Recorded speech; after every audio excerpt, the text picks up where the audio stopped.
When reviewing estate planning documents, we usually see three major mistakes physicians use when drafting their estate planning documents. Number one, we see it in the revocable trust or will. When the husband and wife both pass away, they give funds directly under the name of the beneficiary.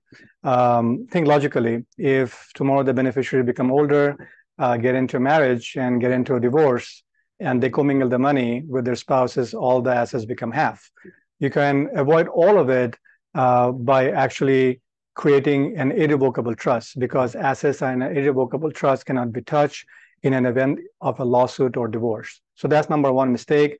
Put a provision there that in a revocable trust that the children will actually create their lifetime trust and only transfer money there if anything happens to you or your spouse, when they inherit the money. Number two major mistakes we see is not funding the revocable trust. What I mean by funding, the house should be ideally under the name of the trust. The brokerage account should be under the name of the trust, or if you have any bank account, that should be under the name of the trust. If you don't fund the assets, just have a plain vanilla revocable trust, it's just a fancy document collecting dust in your closet. So make sure after you create the will and the revocable trust, fund the assets as well. And lastly, people don't actually update their will and trust as well. Is another mistake we see it.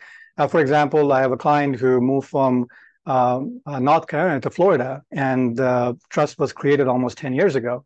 Now, you move to a different state. Each state, they have their own statutes, plus it's been more than 10 years. It's very important to update the revocable trust as well, because a lot of times people believe it's just a one-time thing. No, usually every 5 to 10 years is a good time to sit down with your financial advisor, go through the trust document, make sure the funding is done, make sure all the provisions are there, and make sure all the beneficiaries are getting the assets according to your wishes. Feel free to reach out to us if you need any help in your financial planning or estate planning needs. Thank you.